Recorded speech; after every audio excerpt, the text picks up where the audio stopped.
Laura didn't ask if I was free. She asked if I was scared of the countryside.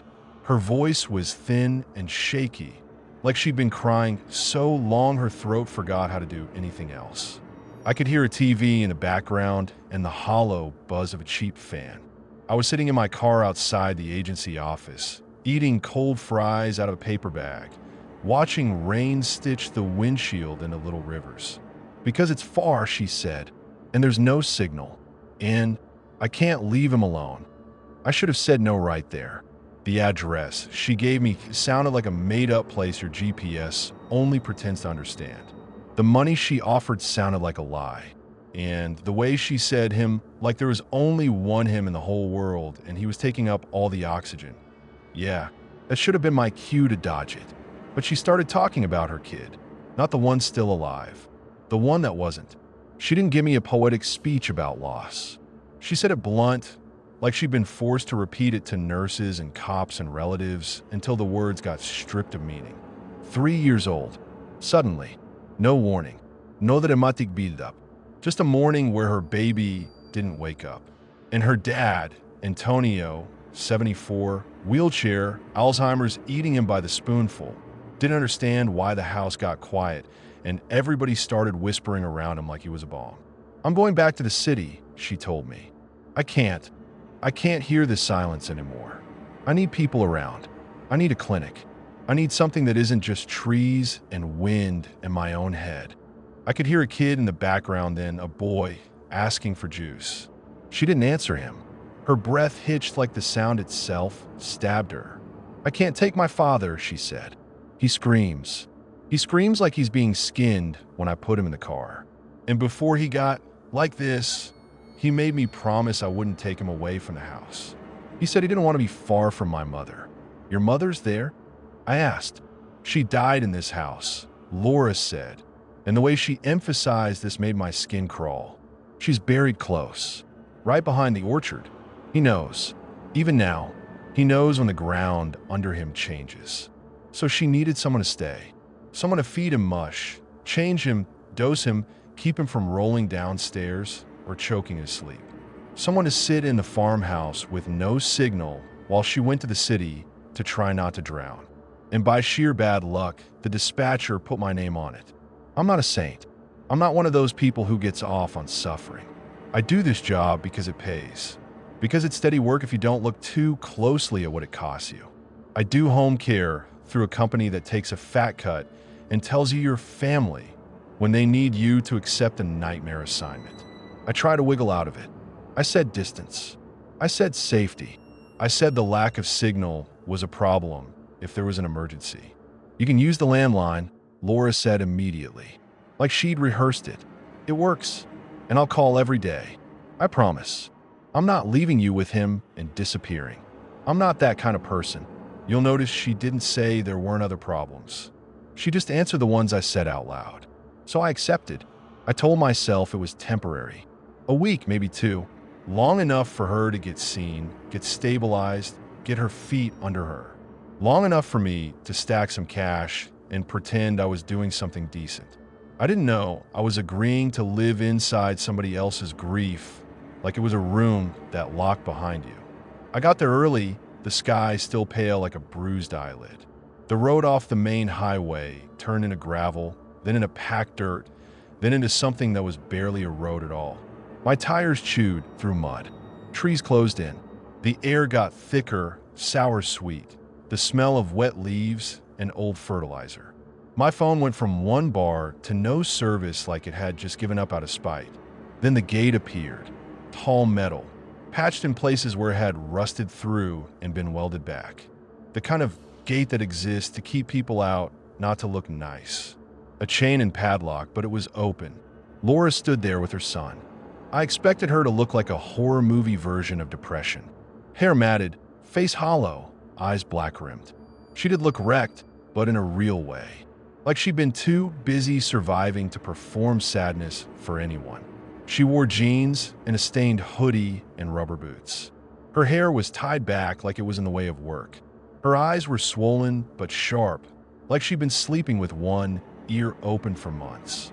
The boy held her hand tight, The way kids do when they sense the ground is unstable even if they don't know why. He stared at me like I might steal his mother. "You're early," Laura said. "I'm on time," I corrected. I don't know why I did that. Maybe because something about that place already had me defensive. She gave me a tired little nod, like she didn't have energy for polite arguments. "Kumin, don't close the gate behind you all the way. Just leave it touching. That's oddly specific." She blinked at me, like she'd forgotten normal people hear things like that and question them. Wind catches it.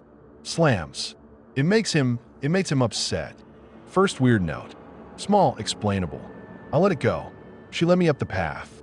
The farmhouse sat back from the road like it didn't want to be found. 2 stories. White paint that had yellowed and cracked. A wraparound porch that sagged in the middle like an old back. The windows were dark, reflecting the trees, so it looked like the house was wearing the woods like a mask. As we got closer, I heard it. Not screaming. Not yet. A low sound like someone humming with their mouth closed, but off-key. It drifted out of one of the upstairs windows. I stopped without thinking. Laura didn't. "That him?" I asked. "That's sometimes he does that," she said fast. "It's nothing." It wasn't nothing. I felt it in my teeth. Like the sound didn't belong in daylight. Inside, the house smelled too clean. Bleach and lemon and something underneath. Something sweet and stale like old flowers left in water too long. The floorboards creaked in a way that sounded like whispering if you didn't listen carefully. She showed me the kitchen, the living room, the bathroom.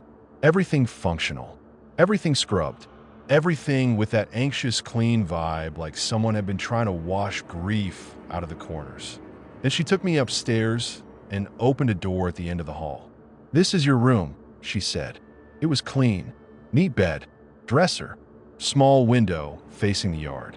The air in there was cooler than it should have been, like the room had its own climate. And the walls. Paintings. Old ones. Not cute farmhouse art.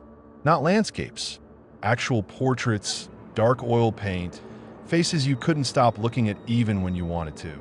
One was a man with a rigid mouth and dead eyes. One was a child with a hand raised like it was mid-wave, but the fingers were too long. And the one that made my stomach tighten was an old woman. She wore a black dress and sat stiff, hands folded. Her eyes were white. Not cloudy cataract white. Not aged white. Just white, like someone had painted over pupils. Like she was staring through you. I didn't say anything, but I must have flinched because Laura's jaw tightened. "My mother liked portraits," she said. She said photographs steal something. Paintings don't. "Who's that?" I asked, nodding at the white-eyed woman. Laura looked at it like it was a bug on the wall she couldn't bring herself to crush. "My mother," she said quietly. "Before she got sick." "Sick like?" Laura's mouth twitched. "Not like him. Different." I didn't push. Her kid was right there, still holding her hand, still watching me like a guard dog in a tiny body. She closed the door halfway, as if to hide the paintings from the hallway. Then she led me down the hall to Antonio's room. "I need you to meet him before we eat," she said. "He does better if he hears a voice first." She knocked once and went in. The bedroom was dim, even though the curtains were open. Like the light didn't know how to land in there. It smelled faintly of ointment and old cloth and something metallic like pennies warmed at a fist. Antonio sat in a wheelchair by the window. His body looked wrong in it, too thin for the frame. Shoulders sharp under the fabric of his shirt. His skin was pale with that gray undertone that makes you think of wax. His hands rested on the armrests, fingers curled like they were stuck between holding on and letting go. He stared at the window. Not out of it. At it. Like the glass had something written on it. "Hi," Laura said softly. "Look who's here." "This is..." She said my name. Antonio didn't react. Laura stepped closer, touched his shoulder. He flinched, just slightly, like her hand was cold. "Antonio," she tried again louder. His eyes shifted slowly, like moving them cost money. They landed on me, and I swear to God I felt like I'd been weighed. His mouth opened. Nothing came out, just a wet click. "He doesn't talk much anymore," Laura said quickly. "Sometimes he says words, but not like before." Antonio's stare didn't drop. His eyes were a dull brown, but there was something behind them, something sharp and miserable, like a person trapped in the back seat of their own skull. I said, because what else do you say? I'm here to help. His fingers tightened on the armrest. His lips moved. I leaned in like an idiot. No, he rasped. One word. Dry. Barely there. Laura went rigid. He doesn't mean... I heard him, I said. Laura's voice got defensive, fast. He says things. Sometimes he says no to everything. Sometimes he says names that aren't here. It doesn't mean anything. He's not against you. Antonio's eyes didn't leave mine. His face was slack, but that word had come from somewhere real. Laura swallowed hard and started pulling out a plastic organizer from a drawer. Meds, doses, times, a schedule written in pen on a piece of paper taped to the lid. She handed me the organizer like it was a weapon. Here, these are his pills. Morning, afternoon, night. The white one is for agitation. The blue one helps him sleep. The small round one is his heart. What if he refuses? I asked. He doesn't, Laura said. He'll take them if you put them in applesauce. Just don't argue with him. Don't correct him. If he thinks it's 1997, it's 1997. If he thinks you're the mailman, you're the mailman. Just keep him calm. Then she pulled a folded paper out of her pocket. A post, it was stuck to the front of it, bright yellow against the dull white. She hesitated like she didn't want to hand it over, then shoved it at me. I wrote this, she said. Rules. For the house. For him. For everything. Read it. Please. The post-it on the front had 4 words, written in capital letters, pressed so hard the pen dented the paper. Don't open the barn. I looked up. Laura's face went flat. Just read the whole thing later. It sounds stupid if you don't have context. It's on the front, I said. How is don't open the barn not context? Because if you focus on that, you'll miss the rest, she snapped, and the snap surprised both of us. Her kid flinched. She immediately softened, rubbed his shoulder. Saw the, I'm on edge. Just take it. It's important. I tucked it into my bag. I should have read it right then. I didn't. I was hungry, tired, and still running on the lie that this was a normal job in a sad house. We ate breakfast at the kitchen table like it was a holiday, and someone was trying too hard. There was a whole spread, eggs, bread, fruit, coffee, a plate of sliced ham. Way more than 3 people needed. Why all this? I asked. Laura kept her eyes on the coffee. My mother used to do it, she said. When there was something bad, she'd feed everyone. Like food could plug a leak. Her son ate like a kid who'd learned not to waste. Fast, quiet, checking his mother's face between bites. Laura didn't eat much. She moved food around, drank coffee like it was medicine, kept checking the clock on the wall. After breakfast, she walked me through the day like she was handing off a live grenade. He wakes up around 10, she said. Sometimes earlier. Sometimes he's already awake and just lying there. He needs changing in the morning. He'll fight you if you rush him. He hates cold wipes, so warm them underwater first. He likes the radio on in the living room. Low. Don't put on talk shows. Music only. She said all this like she was reciting a spell that had kept them alive so far. Then, like she couldn't stop herself, she added details that didn't fit. Don't let him sit facing the backyard after dark, she said. What? He gets stuck. He stares. He won't blink. It's like he's listening. To what? I asked. Laura's lips pressed together. Just don't. She kept going. Close the bathroom door all the way, she said. If it stays cracked, it catches. Catches what? Laura looked at me like I was trying to pick a fight. Air. Draft. Whatever. Just close it. Then, softer, like admitting a sin, she said, don't sleep with your door unlocked. I don't, I said automatically. That's basic. Laura nodded too hard. Good. Her son pushed his plate away and asked if they were leaving now. Laura's hands started shaking as she wiped crumbs off the table. When the bus came later that afternoon, yes, a bus, a rustic county thing that looked like it hated life, Laura hugged Antonio upstairs like he was still her father and not a body full of forgetting. He didn't hug back. He sat in his chair and stared through her. She kissed his forehead anyway. "I'm coming back," she said, loud, like the words needed to reach whatever part of him was still there. "I'm just going to get help. I'll call every day." Antonio's mouth moved. No sound. Laura's eyes filled anyway. She turned to me at the door. "Please," she said, "please don't leave him alone. I know it's a lot. I know it's far. I know it's this. This," I repeated. She looked past me at the yard, at the trees, at the barn in the distance that looked like a dark tooth against the field. "Just please."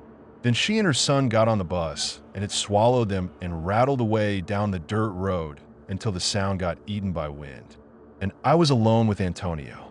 The first thing I noticed wasn't a ghost or a monster or anything dramatic. It was the silence. Not normal countryside quiet. Not birds and bugs and distant cows. This was heavier, like the air itself was holding its breath. Even the house creaks seemed muted, like they didn't want to draw attention. I stood in the kitchen with my phone in my hand out of habit and watched the screen stubbornly insist there was no service. I tried the landline. It had a dial tone. That helped a little. I went upstairs, checked Antonio. He was sitting by the window, same position, like he'd never moved. I gave him his afternoon meds, crushed in applesauce the way Laura said. He opened his mouth obediently. He swallowed. He stared at me like he was memorizing my face for later. When he finally dozed, his head lolling slightly to one side, I felt my own body unclench. Then, because my nerves were buzzing and I didn't know what to do with them, I went outside. The porch boards were damp under my shoes. The air was cold in a way that didn't match the season, like it had been stored underground. I took deep breaths, trying to calm down. I told myself I was jumpy because of the story Laura told. Dead toddler, depressed mother, Alzheimer's, isolated farmhouse. No signal. My brain was just being a dramatic asshole. I walked in front of the house, hands in my pockets, looking at trees like trees could ground me. There was an orchard behind the house. Border branches. The ground looked churned near one spot, darker soil like it had been recently disturbed. Grave, I thought. That's the grave. I didn't go closer. I turned back toward the house, and I saw him, Antonio, upstairs at the second floor window.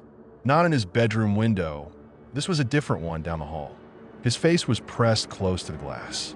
His eyes were wide open, locked on me. My body went cold so fast it felt like my organs shrank. Because I had just left him asleep. I rushed inside, so hard the door slapped the frame.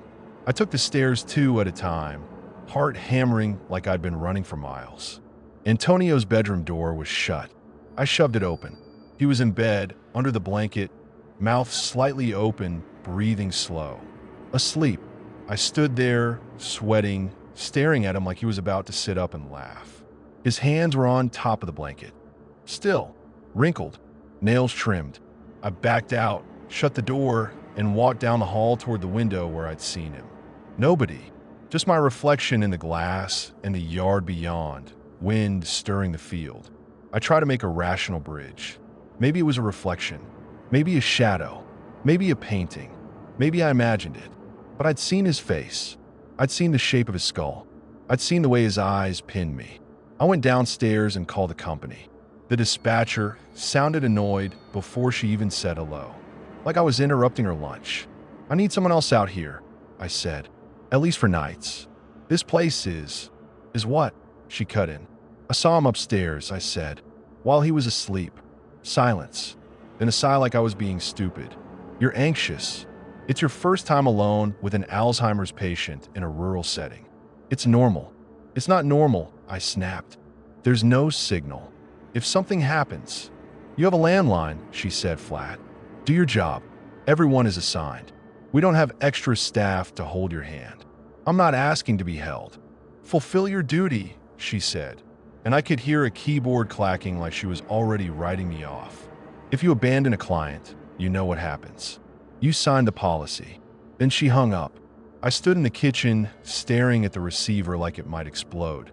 Anger is easier than fear. Anger gives you somewhere to stand. So I grabbed onto it. Fine, I thought. Fine. I'll do it. I'll do my shift. I'll get my money and I'll get the hell out and Laura can hire someone else or move him or burn the house down. I don't care. I turned on the TV in the living room and let noise fill the space like insulation. The channels were shitty. Static between stations. The volume kept dipping like the set couldn't decide how loud it wanted to be. I sat there until the light outside went gray, then blue, then gone. Night in that place didn't come gently. It dropped, and with it came the realization Laura hadn't mentioned. There were no outdoor lights. No porch light. No yard light. No glow from neighbors. Just darkness pressed right up against the windows like a face. I made dinner, blended food for Antonio, something quick for me. My hand shook as I spooned mush into a bowl. I kept glancing at the black windows like something might lean out of them. When I took Antonio's dinner upstairs, I found him awake. He was sitting in his wheelchair, positioned right in front of the window, staring straight into the darkness outside, like it was a TV show only he could see. I paused in the doorway with the bowl in my hand. "Hey," I said, "let's eat." No response, not even a blink. The window was just black glass. I couldn't see anything outside. If something was out there, it was hidden by night. I crossed the room, set the bowl on the table. I pulled his chair toward it. His eyes didn't move from the window. I had to feed him, spoon after spoon. He swallowed automatically, mouth opening when the spoon touched his lip like a machine. His throat worked. His eyes stayed fixed. It took forever. My own stomach growled. My patience thinned. Fear kept poking through anger like a nail.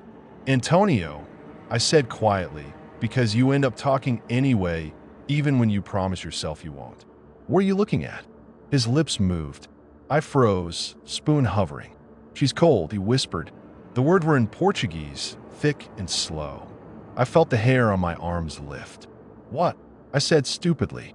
His mouth worked again, and then, in a different voice, deeper, harsher, he started speaking.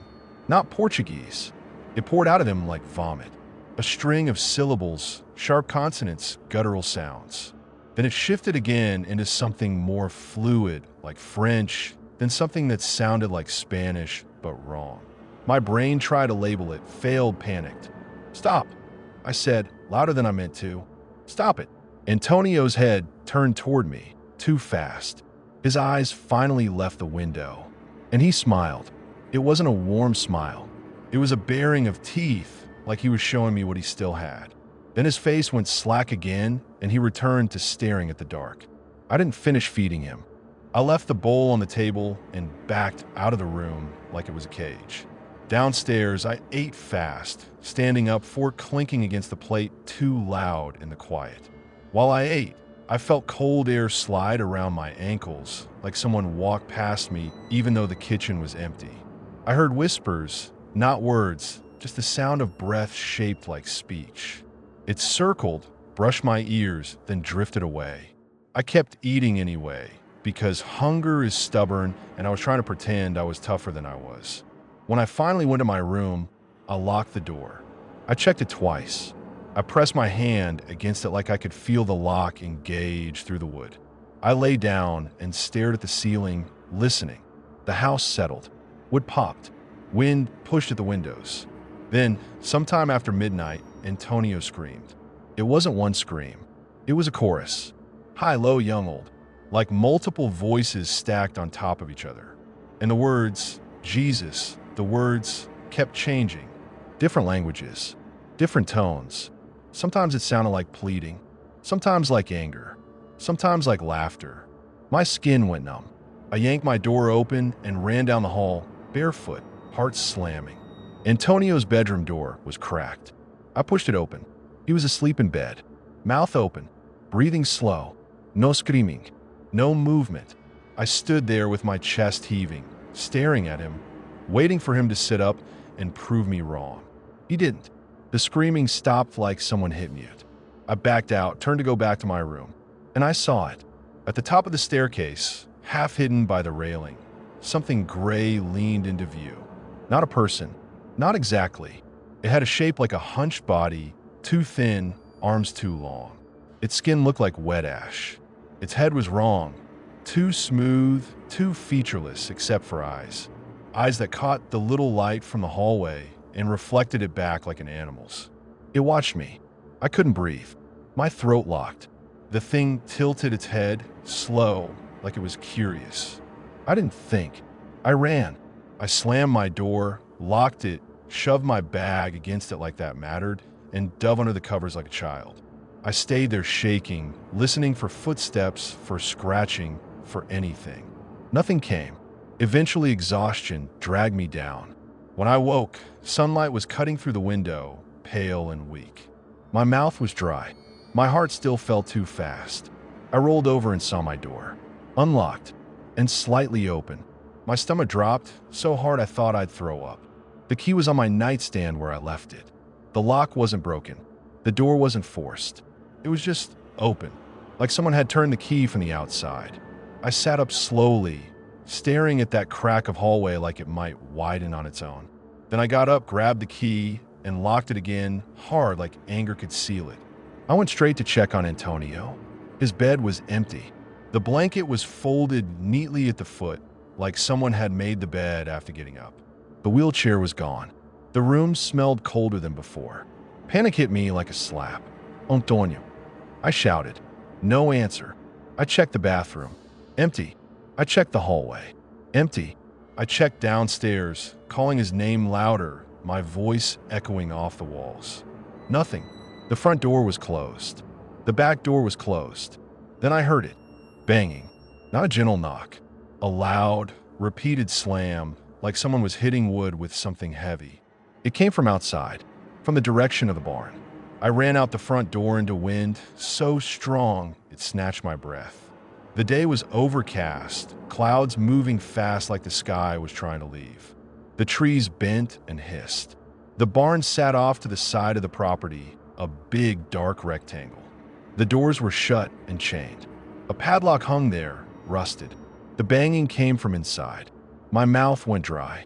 Hello, I shouted, stepping closer. Antonio. The banging stopped immediately. Silence fell so hard it felt deliberate. I stood there, staring at the barn doors, listening for breathing, for movement, for anything that could prove I wasn't losing my mind. Nothing. Laura had avoided the barn when she showed me around. I realized that now. She'd walked me past it like it was just part of the scenery, never looked at it, never mentioned it. I grabbed the chain, pulled. Solid. Padlock firm. I didn't have the key. I ran back to the house, checking rooms again like Antonio might have teleported. Still nothing.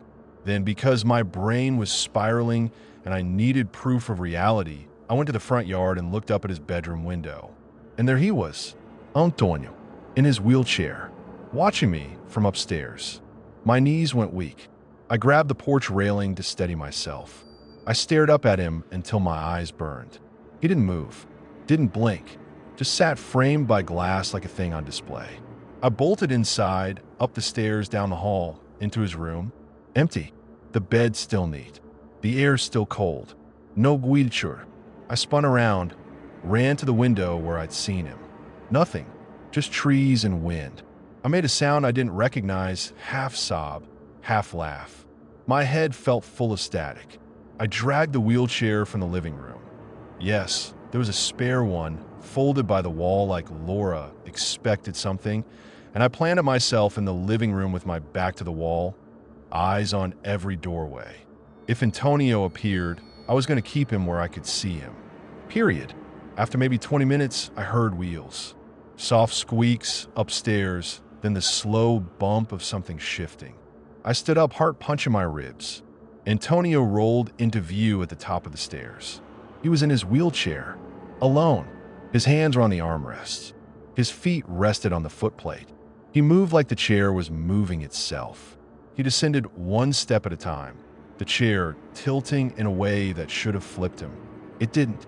It just came down. By the time he reached the bottom, my arms were shaking so badly I couldn't even reach for him. He rolled into the living room and stopped in front of me. He looked at me more than he looked at anything else, like I was the only channel worth watching. How did you do that? I demanded. My voice sounded cracked, angry, scared. How did you get down the stairs? He didn't answer. He just stared. I forced myself to breathe. I forced myself to treat him like a patient and not like a nightmare. I gave him his meds. I fed him. I put the TV on low. He barely looked at it. Every time I shifted in my chair, his gaze followed like a spotlight. I tried to talk to him because humans do that when they're terrified. They try to make the terrifying thing into a person. "You were talking last night," I said. "You said things. You spoke." His face stayed blank. He didn't respond.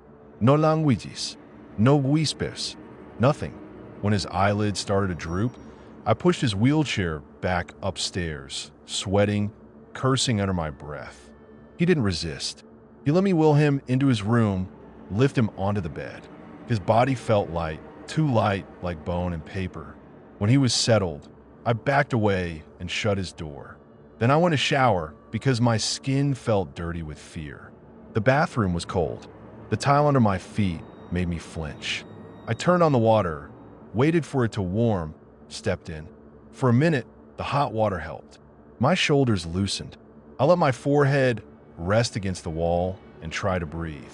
Then I felt it, that prickling on the back of your neck, that sensation of eyes on you. I opened my own eyes and stared at the fog shower curtain like something might press a face through it. The doorknob rattled, once gently, then again, harder. I froze, soap sliding down my arm. "Hello." I called, stupid, because who else would it be? The knob turned. The door creaked, just slightly, like it was being tested. I slammed my hand against the tile, heart racing. "Stop." The knob stopped moving. I shut off the water fast, yanked the curtain open, grabbed a towel, wrapped it around my waist, and stepped out. The door was shut, the knob still. I walked toward it, slowly, hand reaching out. And then the lock clicked. On its own, I grabbed the knob and twisted.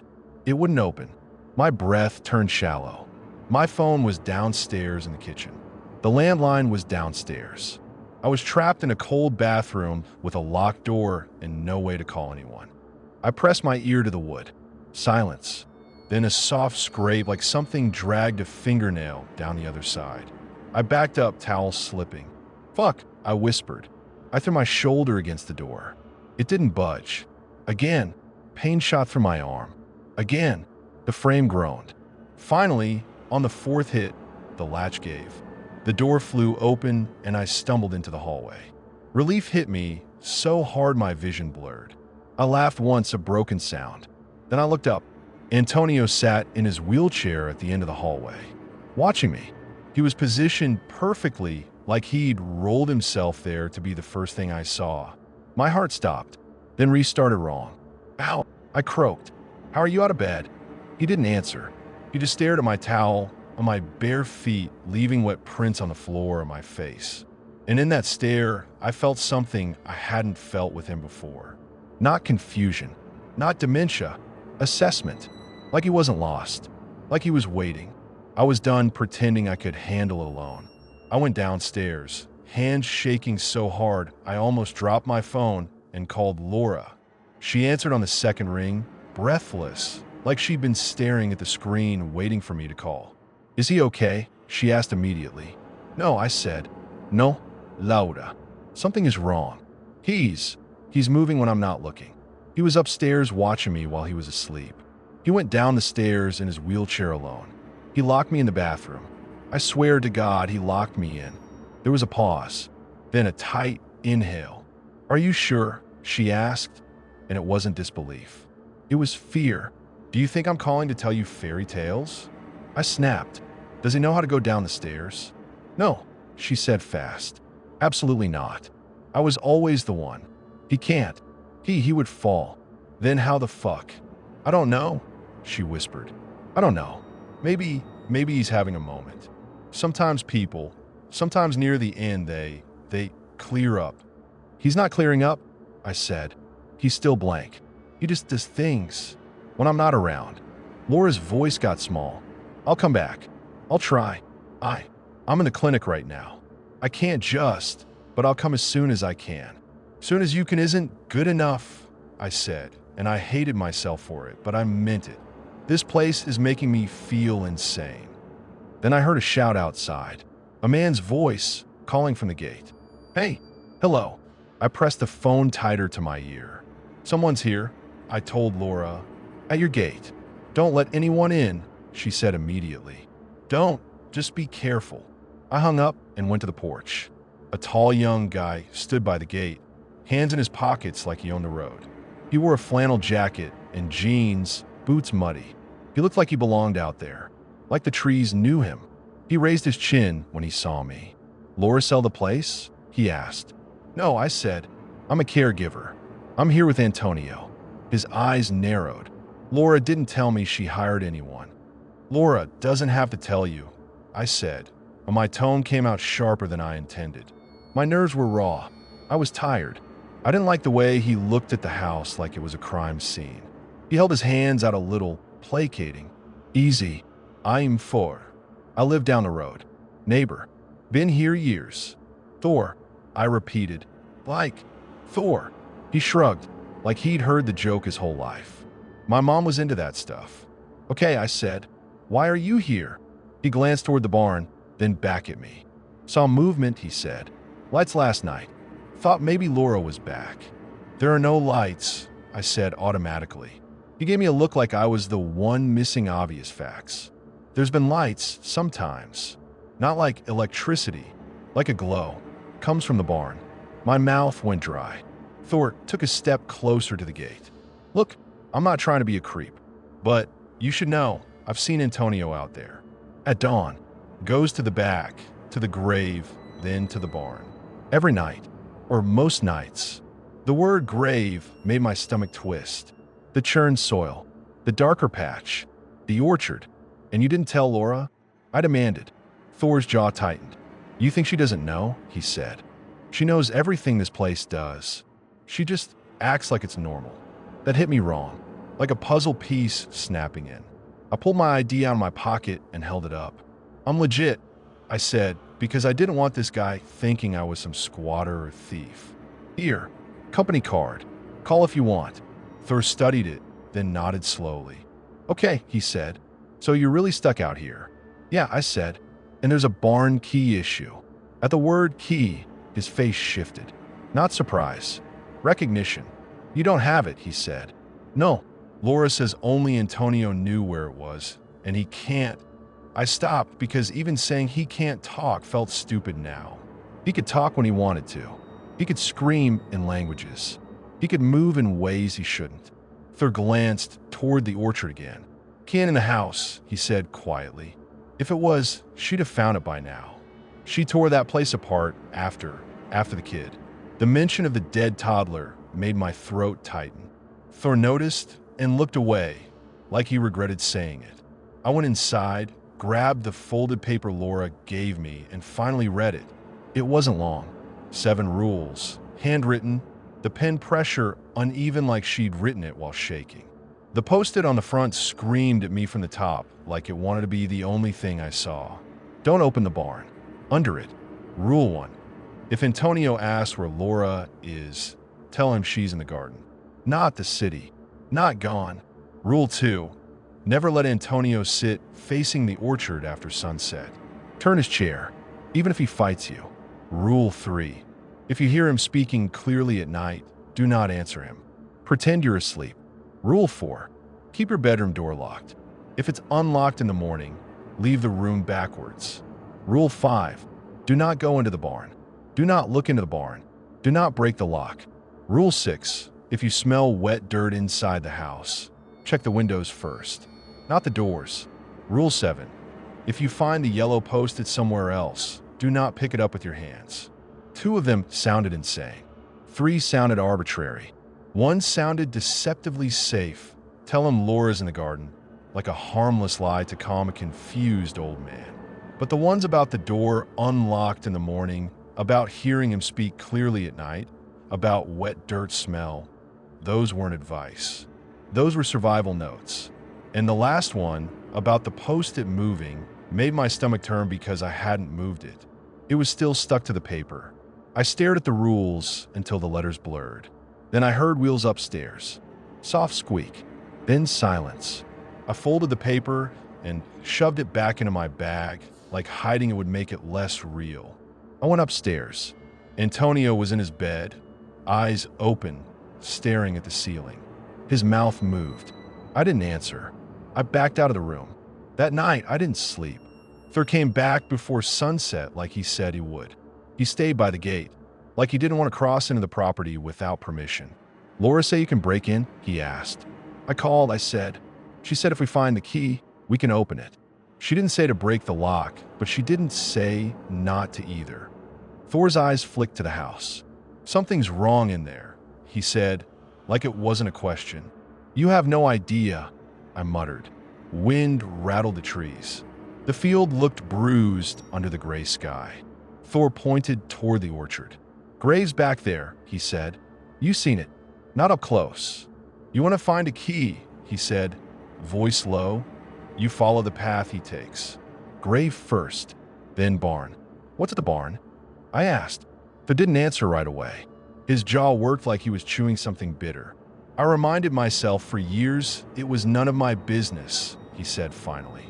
"But then Laura's kid died, and she left, and you're here, and Antonio's been walking around like he ain't sick. So maybe it's everybody's business now." He took a breath. "I've heard noises from a barn. Not animals, not machines. Like something big shifting its weight." My throat tightened. "So why didn't you call the cops?" Thor gave a humorless laugh. "And say what?" "Hey, officer, my neighbor's barn makes scary sounds." He shook his head. "Out here, you call the cops for that. They show up 3 hours later, shrug, and tell you to stop watching horror movies." I glanced back at the house. "We go now," I said, because if I waited for full dark, I'd lose what little nerve I had left. Thor nodded and climbed over the gate like it was nothing. I unlocked it properly because some part of me still wanted to pretend rules mattered in normal ways. We walked toward the orchard. The grass was wet. The air smelled like rain on soil. Every step felt loud, like the ground was listening.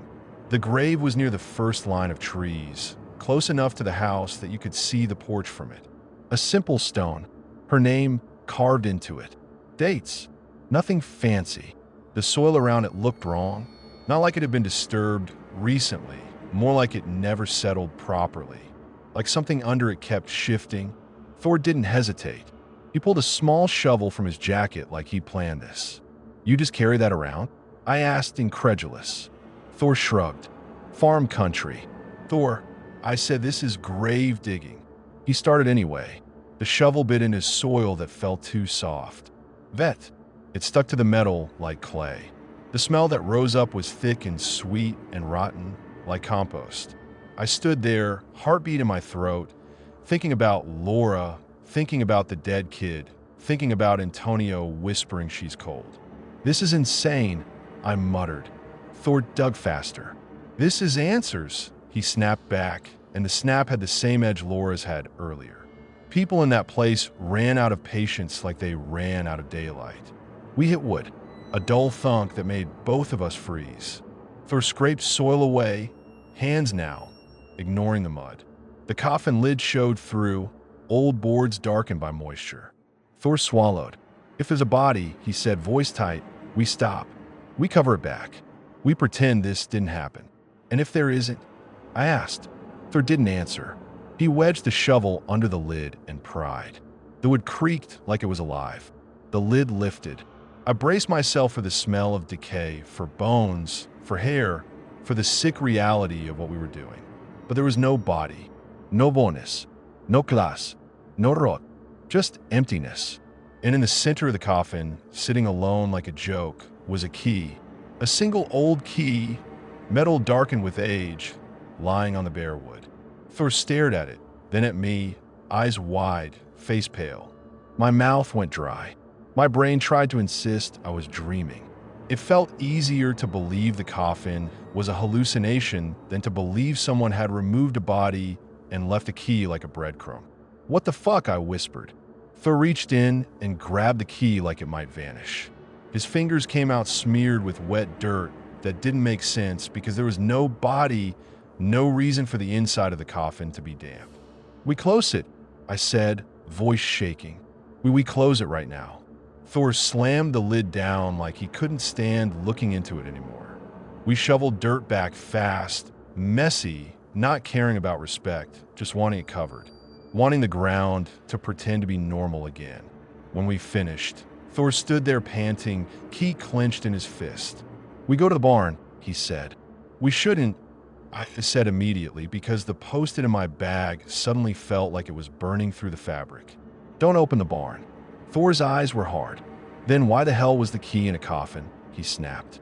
"You think someone did that for fun?" I didn't have an answer. We walked to the barn with the wind picking up, trees bending. The barn doors loomed larger with each step, like they were growing to meet us. Thor slid the key into the padlock. It turned smoothly, like it had been used recently. The chain dropped. The barn door had that heavy wooden resistance when Thor pulled, like it didn't want to open. Then it gave with a groan that sounded too much like a voice. The smell hit us first. Not hay, not animals. Old blood, vet fur, something sour and sharp like ammonia. Inside was dark, but not pitch black. Thin light slipped through cracks in the boards, making pale lines across the floor like bars. I stepped in, phone flashlight shaking in my hand. Animal remains were scattered everywhere. Bones, skulls, piles of fur. Something that looked like a rib cage, too clean, like it had been picked. Flies lifted in a sluggish cloud, buzzing angry. Thor gagged and spit on the floor, eyes watering. "What the fuck is this?" he choked. I didn't answer. My eyes were scanning the dark corners, because that smell wasn't old. Some of it was recent. Some of it was wet. We moved farther in, slow, the barn boards creaking under our boots. Then I saw it. At the far end, beyond the worst of the mess, something shifted. A shape in the shadows. And two green points of light opened, like eyes catching my flashlight. At first my brain tried to label it cat, raccoon, deer. Then it rose slightly, and I realized it was human height. Thor sucked in a breath. "Hey," he said, voice trembling. "Hey, it's okay. We're not." The green eyes held steady. My phone light trembled, and for a split second the beam caught a face. A woman's face. Feral. Hollow. Mouth pulled back, teeth too large, tusk-like shapes jutting from her gums. Skin stretched tight over bone, smeared with something dark. And below the waist, the flashlight dipped, and I saw the shape of a horse's body where legs should have been. Thick haunches, a tail that twitched against the straw. Hands, no, not hands. Hoof-like, pig-thick, ending in blunt shapes that scraped the floor. It stood there breathing hard, nostrils flaring, eyes glowing green in the dark. And even through the filth and wrongness, even through the animal stink and the blood, I knew that face. I'd seen it in oil paint upstairs, wide-eyed in a portrait, Laura's mother, Antonio's wife. It looked right at us and made a sound that wasn't a scream or a growl, but something in between, something that vibrated in my chest like it was trying to climb inside me. The thing, Laura's mother, or whatever wore her, took one step forward and the whole barn seemed to lean with it. Thor made a sound in his throat like he was going to vomit again. I kept my phone up because the light was the only thing between us and that dark. My hand shook so hard the beam bounced across the walls and made the shadows jerk like they were alive. The smell got worse the closer she moved.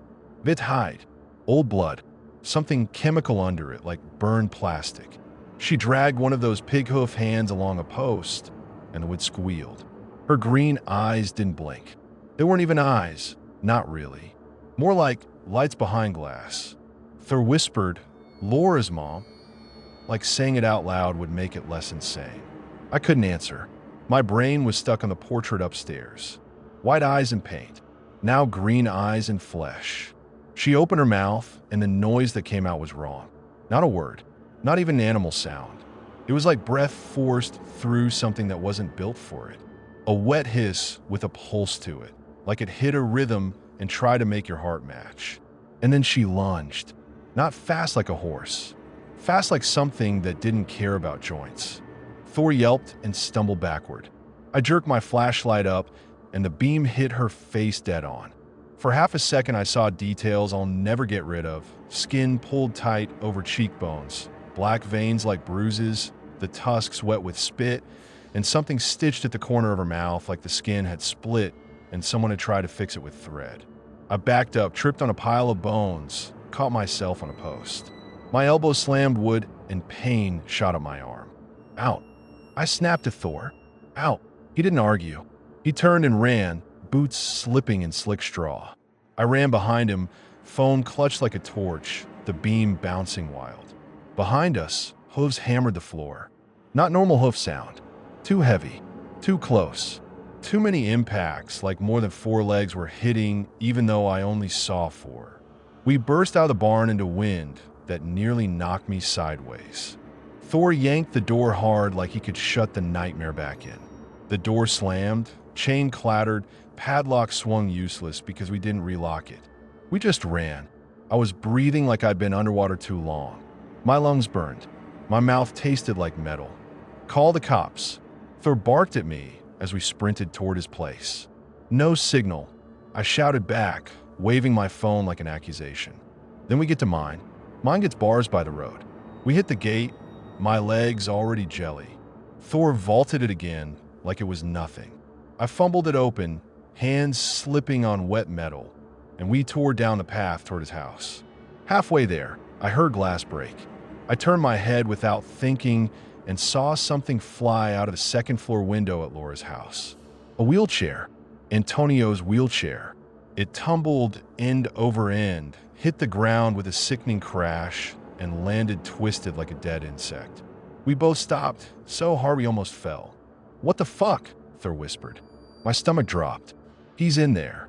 Thor grabbed my sleeve. "No," he said, panicked. No. We don't go back. That's my patient." I snapped, ripping my arm free. "That's an old man in a house with whatever the hell that was in the barn. You want to die like a hero?" Thor shouted.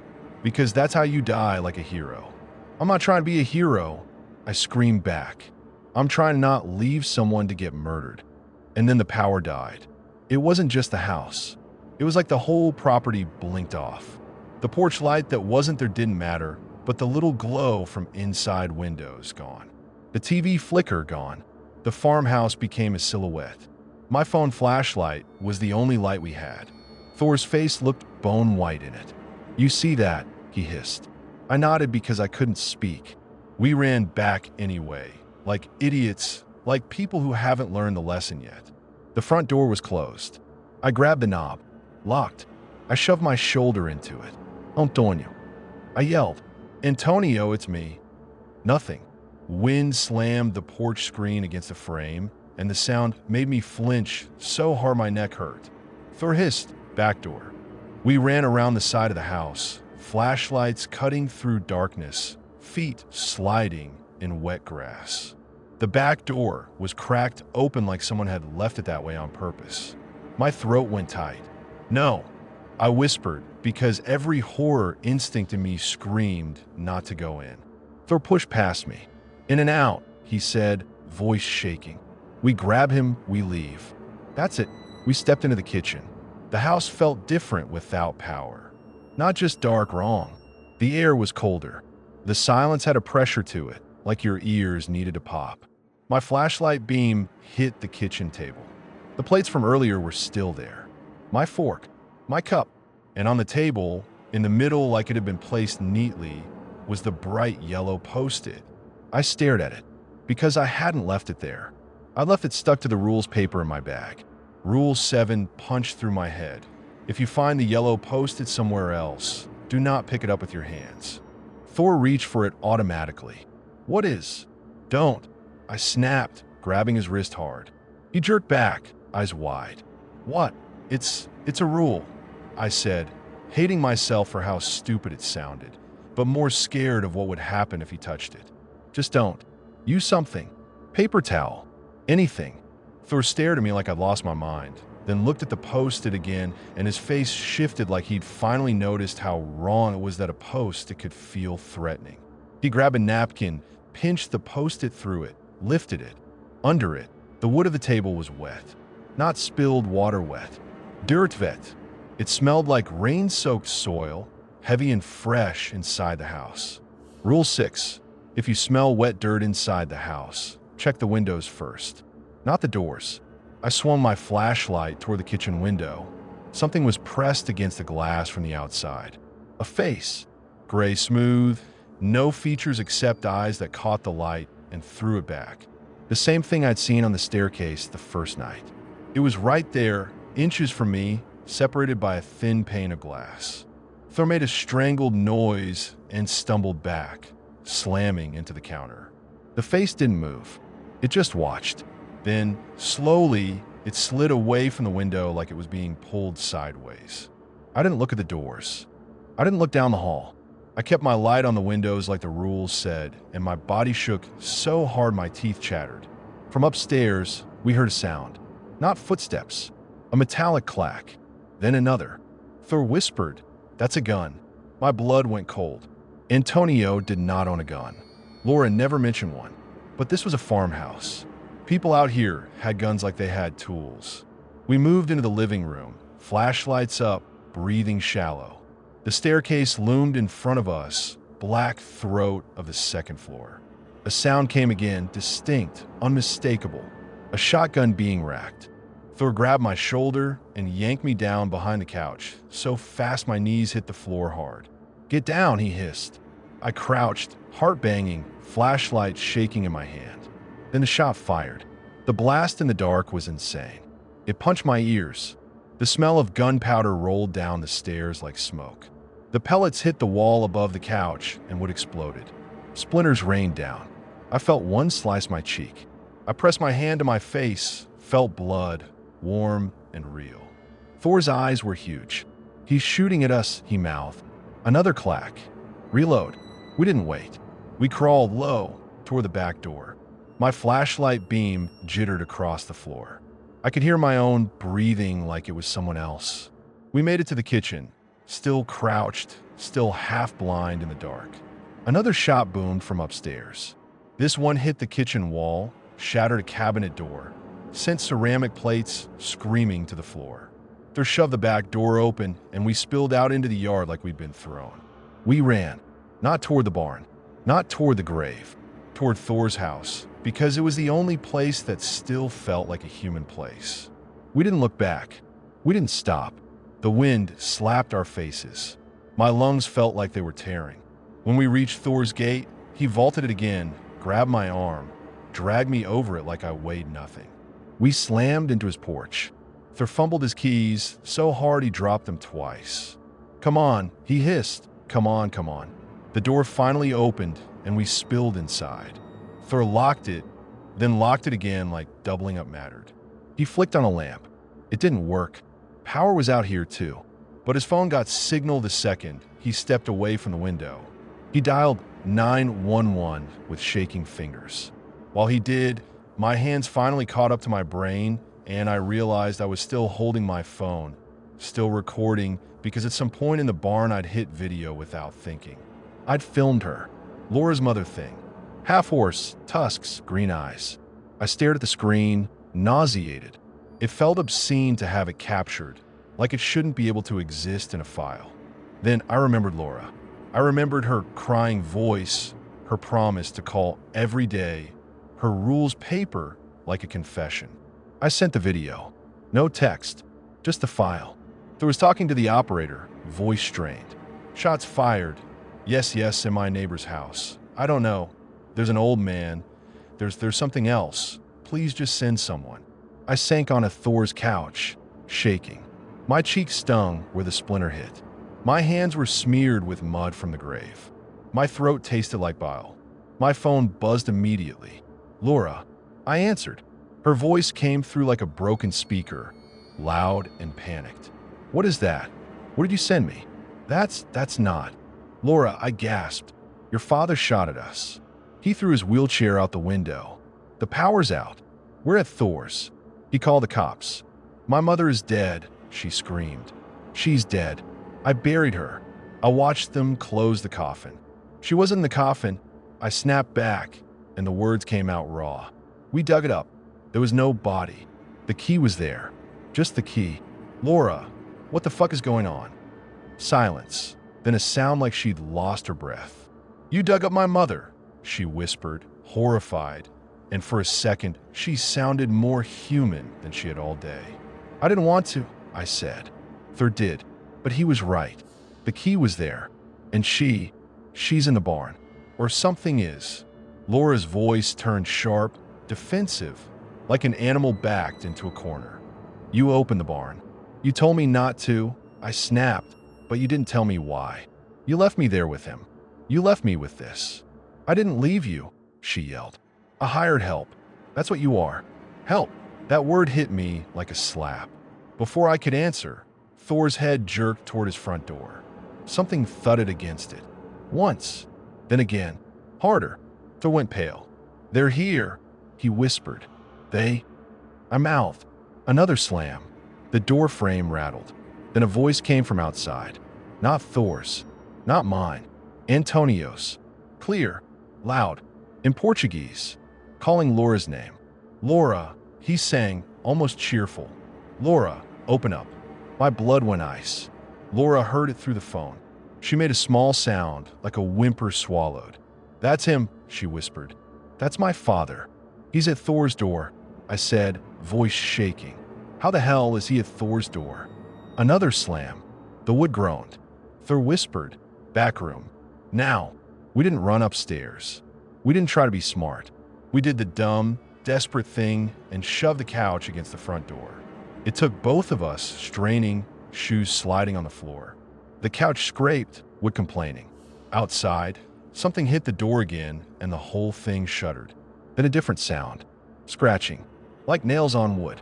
Then, slow and deliberate, the rattle of a doorknob being tested. Thor's jaw clenched so hard I could see the muscle jumping.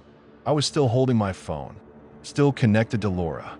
My hand shook so hard the screen blurred. Laura, I whispered because I didn't know what else to say. What did you do? Her breath came through, fast, panicked.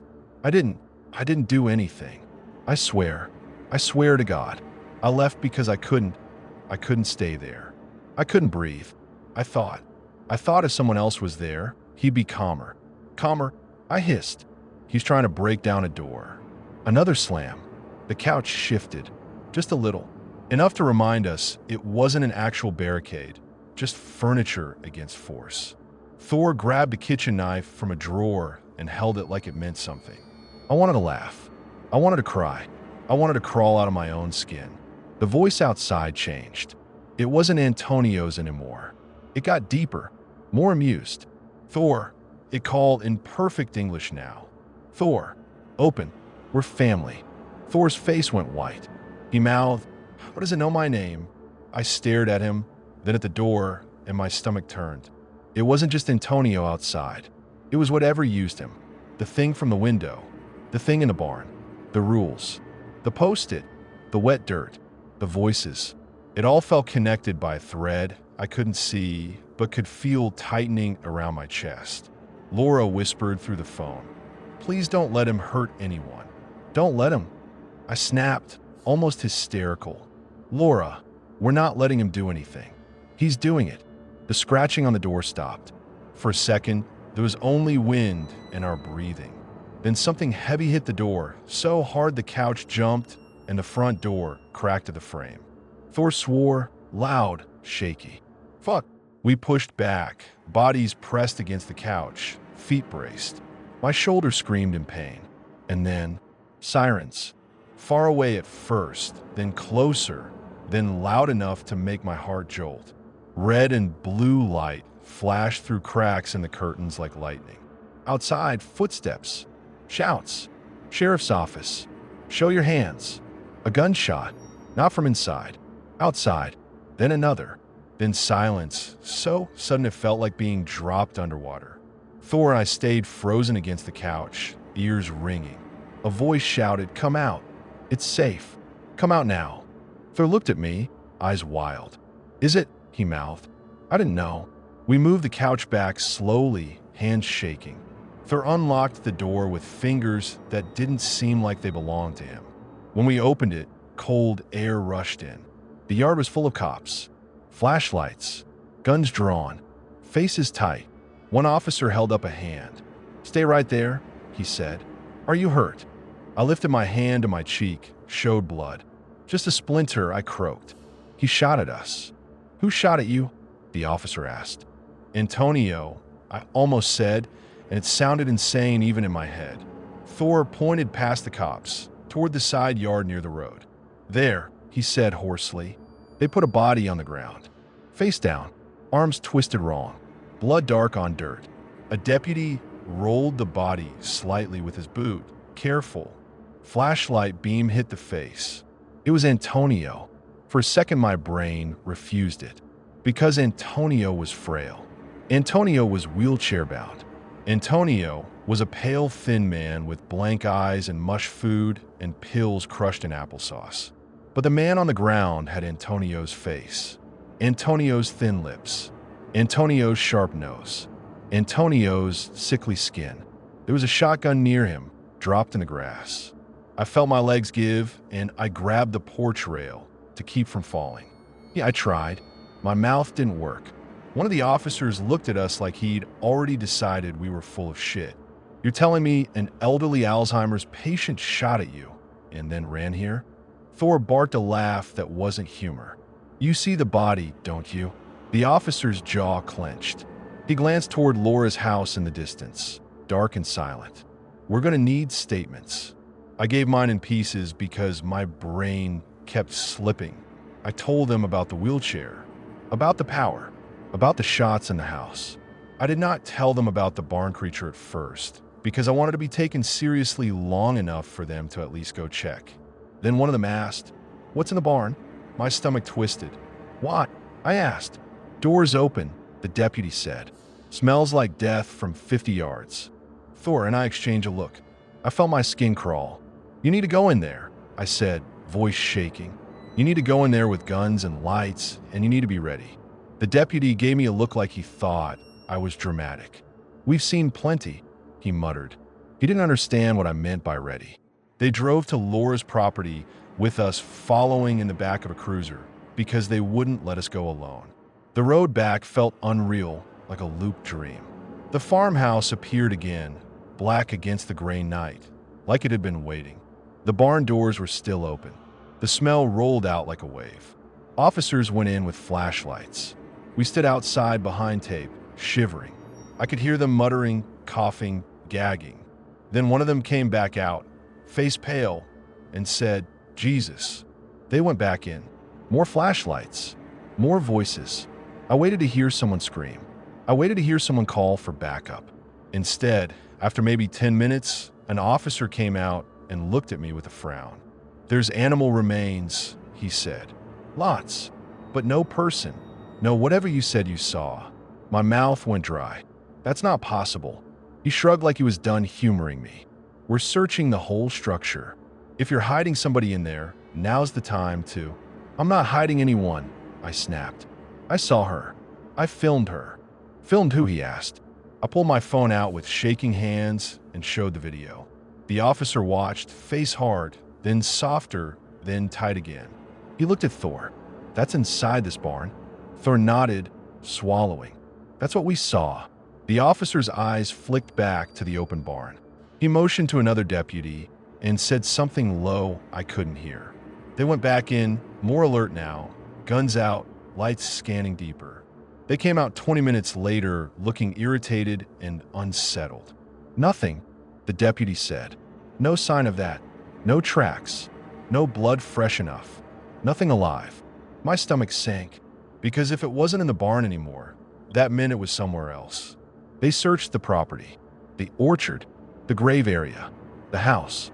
They found the disturbed grave site, our messy job, and their faces went hard. "You dug this up?" an officer demanded. Thor lifted his hands. "We didn't take anything. There was no body, just a key." They didn't believe that part. They couldn't. It didn't fit their world. They questioned us until the sky started paling at the edges. Then they finally drove us into town. In the fluorescent-lit station, everything felt smaller and uglier. My clothes smelled like dirt and blood. My hands wouldn't stop shaking. They told me Antonio was dead. Cause: gunshot wounds from responding officers.